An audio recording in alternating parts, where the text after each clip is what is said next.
Le premier livre de Samuel raconte l'histoire du prophète Samuel, qui a été un homme qui a marqué sa génération, marqué le peuple d'Israël et qui a eu une onction, une marque de Dieu toute particulière pour apporter un changement.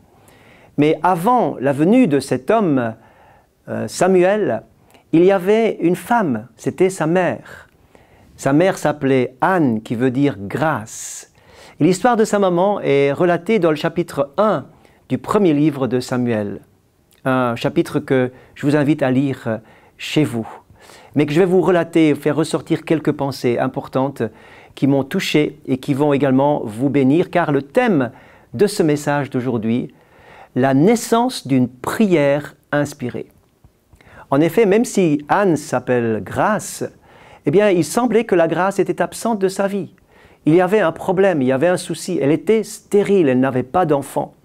Dans son couple, où son mari l'aimait, son mari était correct avec elle, la bénissait, mais il y avait une polygamie autorisée à l'époque en Israël aussi, dans l'Antiquité, et cette polygamie posait un gigantesque problème parce qu'il y avait une concurrence entre deux femmes. Pénina et Anne devaient s'entendre dans ce ménage, dans cette maison, et au contraire, Pénina, la deuxième femme, qui avait des enfants, qui avait tout pour être heureuse, eh bien, elle va vraiment toucher à Anne, à sa vie, pour que Anne se révolte et qu'elle soit la femme mal aimée, malheureuse dans cette maison.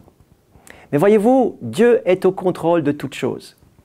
Anne qui était pieuse, Anne qui craignait Dieu, Anne qui priait, qui demandait un enfant, n'en reçoit pas, mais elle va passer par un chemin, par une vallée, où Dieu va lui enseigner des choses. Voyez-vous, lorsque nous sommes parfois dans des circonstances compliquées, que nous ne comprenons pas, il y a un chemin prévu par Dieu pour que nous puissions comprendre des choses que nous ne comprendrions pas autrement, que nous puissions apprendre des leçons qui sont juste importantes pour nos vies et que nous puissions apprendre des choses spirituelles, comme Anne va apprendre quelque chose d'important pour elle et pour le peuple. Eh bien, c'est au travers d'un chemin difficile que tout ça va se produire. Anne vit une grande solitude. Elle n'est pas comprise par son mari, qui pourtant l'aime, mais qui ne la comprend pas. Elle dit « Est-ce que je ne vaux pas pour toi plus que 10 fils ?» Elle est seule parce que cette deuxième femme ne l'aide pas. Elle est isolée à la maison. De plus, elle est isolée sur le plan spirituel parce que dans la maison de Dieu, il y a un serviteur, un sacrificateur qui s'appelle Élie, qui ne comprend pas non plus, qui ne l'aide pas, qui ne la rejoint pas. Cette grande solitude fait que Anne se tourne vers Dieu uniquement. Elle dépend de Dieu. Elle va à la maison de Dieu où ce n'est pas l'endroit le plus spirituel, il faut le dire, le texte nous le précise. Mais quand on va dans la maison de Dieu avec une intention précise, on reçoit toujours quelque chose. Et Anne va être au bon endroit, fera une bonne prière et elle déversera son cœur sans pour autant recevoir les réponses immédiatement. Anne persévère. Année après année, elle est là, Seigneur, je prie, je demande. La Bible précise une chose, que Anne priait l'amertume dans l'âme. Vous allez me dire, mais on ne peut pas prier dans l'amertume, ce n'est pas juste. Mais elle a commencé à prier l'amertume dans l'âme, elle a déversé, elle a vidé son cœur, elle a tout dit au Seigneur. Elle a littéralement craqué devant Dieu dans sa souffrance. Mais elle n'est pas restée dans l'amertume, bien sûr, mais elle a commencé à prier de cette manière pour vider son cœur parce qu'elle savait que Dieu était à son écoute et que Dieu la comprenait et qu'il allait intervenir. Et lorsqu'elle prie, elle pense peut-être au Dieu d'Abraham, d'Isaac, de Jacob, le Dieu des patriarches, le Dieu d'Israël. Et puis elle s'est peut-être dit, mais Abraham lui aussi avait un problème de stérilité. Sarah ne pouvait pas avoir d'enfant. Puis un jour, l'enfant est arrivé, Isaac. Puis elle a pensé à Isaac, mais Rebecca, son épouse, ne pouvait pas non plus avoir d'enfant.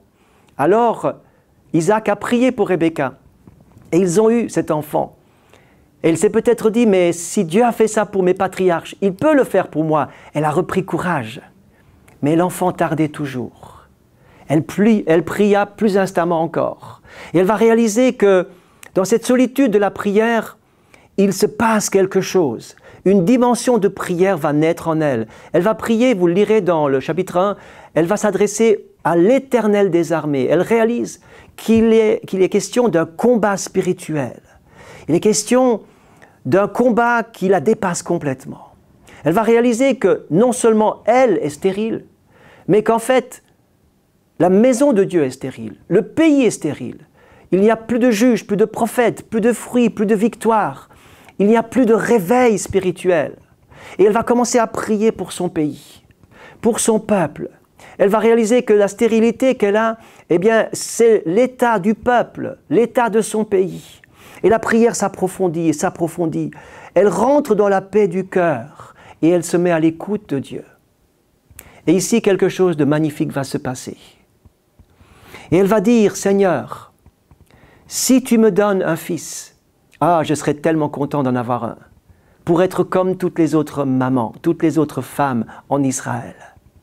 Mais si tu me donnes un fils, Seigneur, je vais le mettre à disposition, je vais te le donner pour qu'il soit une bénédiction pour mon pays.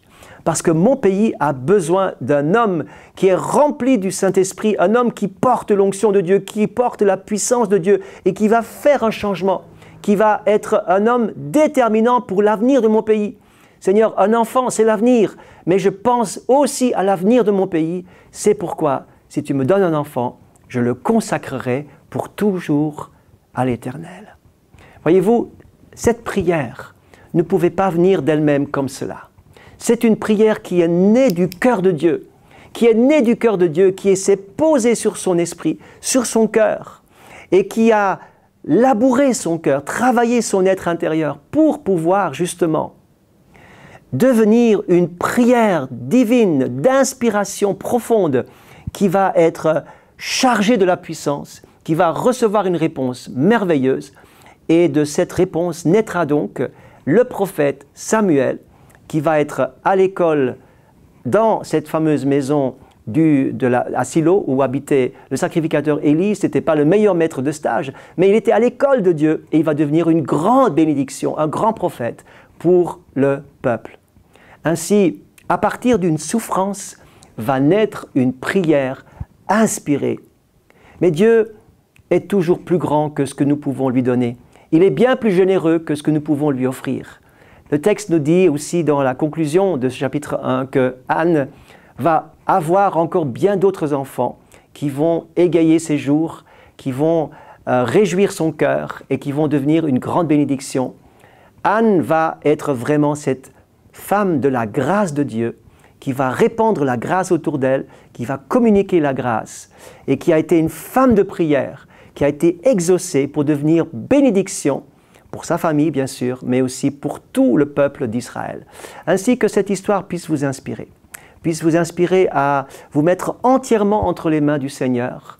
Dites, Seigneur, j'accepte ce qui se passe dans ma vie parce que j'ai des leçons à apprendre, j'ai quelque chose à apprendre au travers de ce que je vis. Et je sais que tu es là, je sais que tu ne m'abandonnes pas, je sais que quelque chose de bon va sortir. Et je te remercie pour ce que tu vas faire, car tu es au contrôle de toutes choses et je te fais entièrement confiance.